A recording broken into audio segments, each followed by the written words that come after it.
दोस्तों, आज की इस वीडियो में हम आपको एक ऐसे देश के बारे में बताएंगे जो एक समय पर भारत का हिस्सा हुआ करता था और इस देश को आजाद कराने में भी भारत का महत्वपूर्ण योगदान रहा है।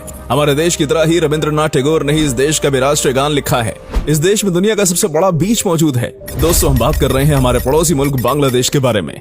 आपको जानकर हैरानी होगी कि बांग्लादेश में 3 लाख से अधिक मस्जिदें हैं और यहाँ की राजधानी ढाका को मस्जिदों का शहर भी कहा जाता है। साथ ही एक और बात जो बांग्लादेश को खास बनाती है वो ये है कि इस देश में 700 नदियां बहती हैं। इसके कई फायदे और नुकसान भी हैं, जिनके बारे में हम आगे वीडियो में बात करेंगे। साथ ही आपको बांग्लादेश के बारे में कई और रोचक बातों के बारे में बताएंगे और एक ऐसी जनजाति के बारे में भी बताएंगे जहाँ पिता अपनी ही बेटी से शादी करते हैं। बस आप वीडियो के एंड तक हमारे साथ बने रहिएगा। बांग्लादेश शब्द का अर्थ है बांग्ला भाषा बोलने वाला देश। पश्चिम बंगाल की तरह ही बांग्लादेश में भी बांग्ला भाषा का प्रयोग सबसे अधिक किया जाता है। 1947 तक बांग्लादेश भारत का ही हिस्सा हुआ करता था, लेकिन अंग्रेजों से आजादी मिलने के बाद ये पाकिस्तान के हिस्से चला गया और इसे ईस्ट पाकिस्तान का नाम दे दिया गया।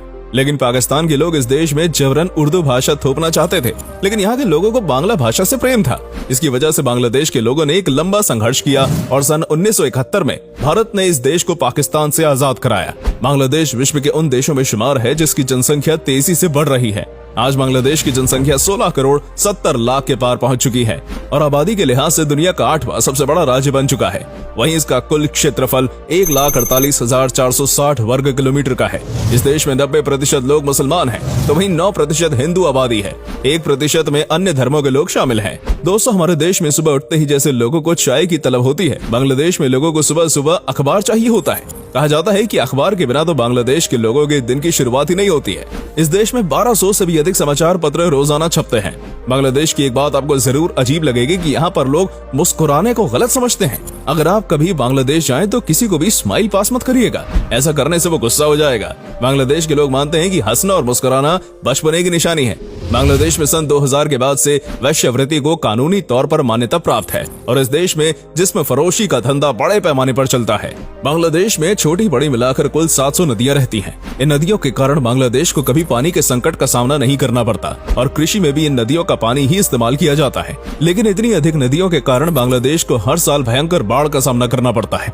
देश के कई इलाकों में हर साल बरसात के दौरान बाढ़ का पानी आ जाता है। बाढ़ के कारण बांग्लादेश में हर चीज पर असर पड़ता है, लेकिन यहाँ के बच्चों की पढ़ाई बाढ़ के दौरान भी प्रभावित नहीं होती है। बाढ़ ग्रस्त इलाकों में बोट स्कूल चलाए जाते हैं और नाव में ही बच्चों को पढ़ाया जाता है। इससे साफ पता चलता है कि बांग्लादेश शिक्षा के क्षेत्र पर कितना ध्यान दे रहा है।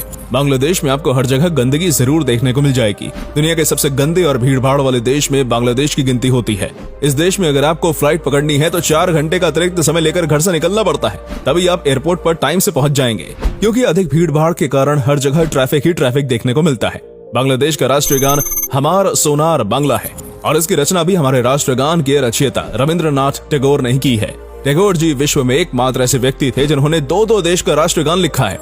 बांग्लादेश में बाल विवाह आज भी एक बड़ी समस्या है। महिलाओं के लिए शादी की न्यूनतम उम्र 18 साल तय की गई है, लेकिन देश में 50% से अधिक लड़कियों की शादी 18 साल से पहले ही कर दी जाती है। कई बार तो गरीबी के कारण नाबालिग लड़कियों की शादी अधेड़ उम्र के पुरुषों और बुजुर्गों के साथ भी कर दी जाती है। बांग्लादेश में मंडी नाम की एक जगह है जहाँ की जनजाति में एक अजीबोगरीब परंपरा है।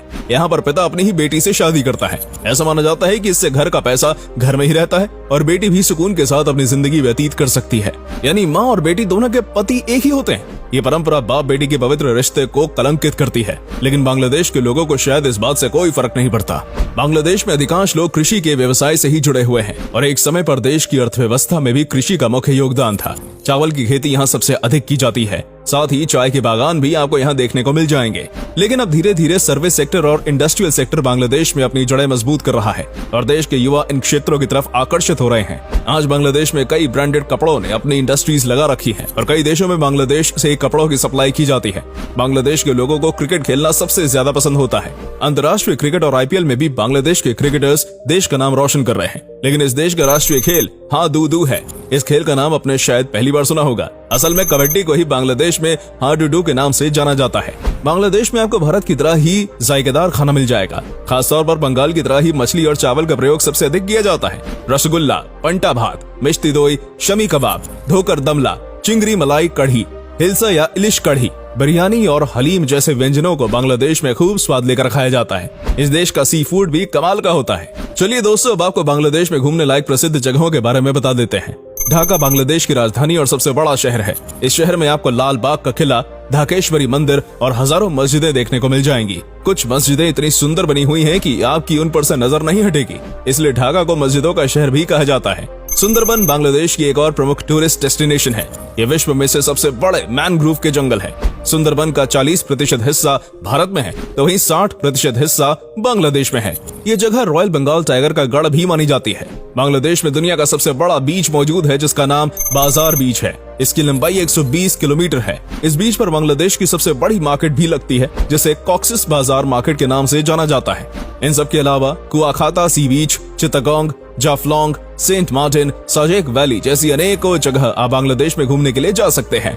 बांग्लादेश घूमने के लिए आपको एक हफ्ते में 30 से 35 हजार रुपए खर्च करने होंगे। इस देश की करेंसी टका है। असल में भारत में प्राचीन समय में पैसों को टका कहा जाता है और यहीं से बांग्लादेश ने अपनी करेंसी को नाम दिया है। एक भारतीय रुपया 1.19 टका के बराबर है। बांग्लादेश में कुल 17 एयरपोर्ट्स हैं, लेकिन यदि आप भारत से यहाँ जाते हैं तो ढाका की फ्लाइट आपको सबसे सस्ती पड़ेगी। तो दोस्तों, ये थी बांग्लादेश के बारे में कुछ रोचक जानकारी। उम्मीद करते हैं कि आपको ये वीडियो पसंद आई होगी। यदि कोई बांग्लादेश से हमारी ये वीडियो देख रहा है तो कमेंट सेक्शन में अपनी जगह का नाम लिखकर हेलो अवश्य करें। इससे हमें भी काफी अच्छा लगेगा। वीडियो अच्छी लगी हो तो इसे लाइक और शेयर करना मत भूलिएगा। आज के लिए इतना ही दोस्तों, आपसे फिर मिलेंगे एक नई वीडियो और ढेर सारी रोचक जानकारी के साथ।